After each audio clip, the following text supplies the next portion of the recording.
कैसे हैं आप? ठीक है। आइए कक्षा 10 में आज हिंदी विषय में गद्य से पहला चैप्टर हम शुरू करने जा रहे हैं। गद्य का पहला चैप्टर आचार्य रामचंद्र शुक्ल जी का लिखा हुआ मित्रता नामक पाठ से शुरू होता है। सबसे पहले हम आचार्य रामचंद्र शुक्ल जी के जीवन के बारे में, उनके साहित्य के बारे में, उनकी कृतियों के बारे में जाने संक्षिप्त में। तो संक्षिप्त जीवन परिचय एवं साहित्यिक परिचय की कड़ी में आप आए। आचार्य रामचंद्र शुक्ल जी का जन्म सन 1884 ईस्वी में उत्तर प्रदेश के बस्ती जिले के अगोना नामक ग्राम में हुआ था। किस ग्राम में? अगोना नामक ग्राम में। इनके पिताजी का नाम चंद्रबली शुक्ल था। इनकी शिक्षा बहुत अधिक नहीं हुई थी। एफए जो इंटरमीडिएट के समकक्ष होता है, यहीं तक पढ़ाई हुई थी। गणित विषय में बहुत कमजोर थे, इसलिए इनके आगे की पढ़ाई नहीं हो पाई। आजीविका का जो मुख्य साधन था इनका अध्यापन, लेखन, प्राध्यापक। ये लेखन के माध्यम से, अध्यापन के माध्यम से अपने जीवन का यापन करते थे। इनकी मृत्यु सन 1941 ईस्वी में हुई थी। कब हुई थी? सन 1941 ईस्वी में। लेखन की विधा, किस तरह की रचनाओं को इन्होंने रचित किया, लिखा, तो मुख्य रूप से ये आलोचक थे। क्या थे? आलोचक थे। आलोचना, निबंध, नाटक, विभिन्न पत्र पत्रिकाओं का संपादन, ये इनकी लेखन की विधाएं हैं। साहित्य में पहचान इनको मिली एक निबंधकार, अनुवादक और संपादक के रूप में। साहित्य में पहचान इनकी कैसे बनी? ये उच्च कोटि के निबंधकार थे, अनुवादक थे और संपादक थे। भाषा इनकी शुद्ध साहित्यिक, सरल एवं व्यावहारिक थी। शैली इनकी वर्णनात्मक, विवेचनात्मक और भावात्मक थी। साहित्य में स्थान इन्होंने कुछ ऐसी रचनाओं को लिखा, कुछ ऐसी कृतियों को लिखा कि इनको आलोचना का सम्राट कहा जाता है। क्या कहा जाता है?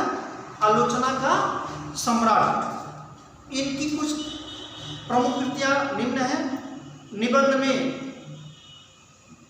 चिंतामणि, जो 2 भाग में है, विचार विधि। आलोचना में रस मीमांसा। त्रिवेणी, त्रिवेणी में इन्होंने सूर्य, तुलसी और जयसी की आलोचनात्मक व्याख्या किया है।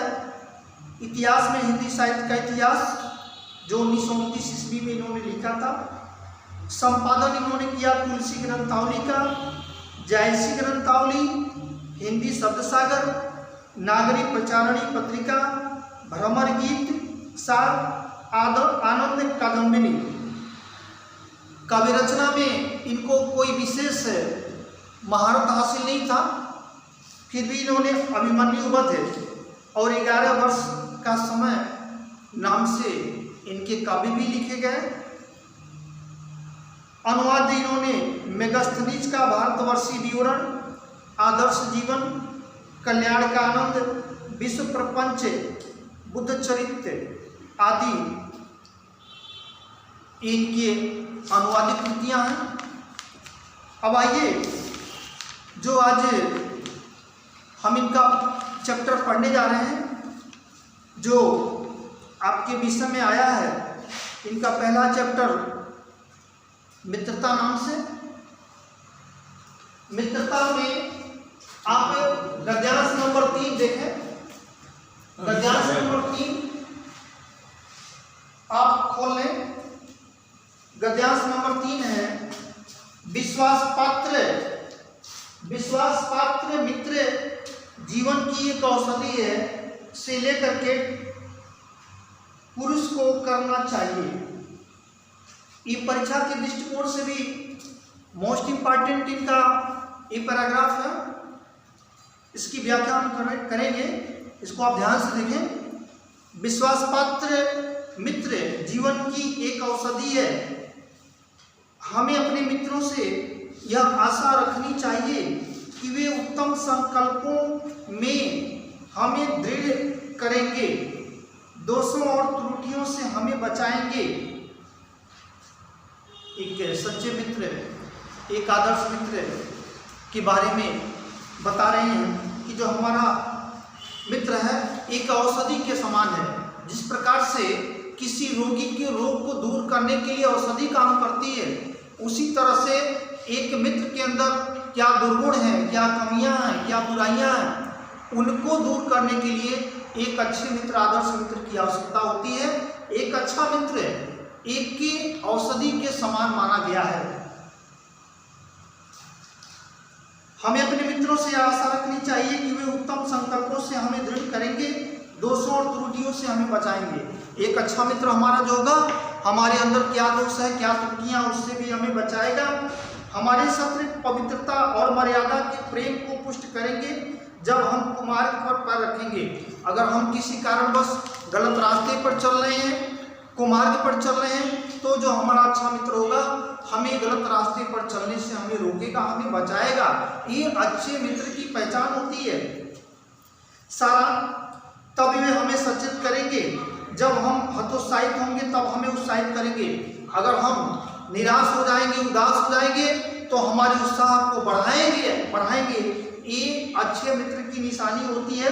सारांश यह है कि वे हमें उत्तमतापूर्ण जीवन निर्वाह करने में हर तरह से सहायता देंगे, हमें अच्छे जीवन के लिए हमें प्रेरित करेंगे। सच्ची मित्रता में उत्तम से उत्तम वैद्य की सी निपुणता और परख होती है। अच्छी से अच्छी माता की सी धैर्य और कोमलता होती है। ऐसी मित्रता करने का प्रयत्न प्रत्येक पुरुष को करना चाहिए। अच्छे मित्र के कर्तव्य को हमें करना चाहिए। आज की बात यहीं समाप्त की जाती है। धन्यवाद। हाँ हो काटिए महाराज, रेड वाला दवाई जोर से चल रहा है महाराज, देखिए।